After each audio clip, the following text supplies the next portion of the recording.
Hey everyone, welcome back. Is Venmo crashing instantly, showing a correction error, or refusing to open because you have a VPN running on your iPhone?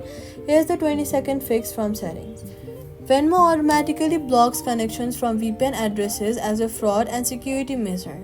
This means if any VPN is active on your phone, even one sitting quietly in the background, Venmo will crash. Refuse to load or show a connection error every single time you try to open it. Here is how to turn it off completely. Go to Settings, scroll down and find General, then scroll down to VPN and Device Management. Look at the VPN section at the top. If any VPN shows a green connected status or active indicator next to it, tap on it and tap Disconnect or toggle it off. After that, go back to the main settings screen. Look for any VPN apps you have installed. Things like NordVPN, ExpressVPN, Surfshark, Proton VPN, or any similar app. Open that VPN app and make sure it is still completely disconnected, not just paused or on a timer. Once all VPNs are fully off, go back to the app and then tap Venmo.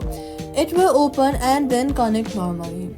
So all you've got to do is go to Settings, then go to General, and VPN and Device Management, disconnect anything active. Also, fully disconnect your VPN app. Venmo will work perfectly, and that's it. Subscribe.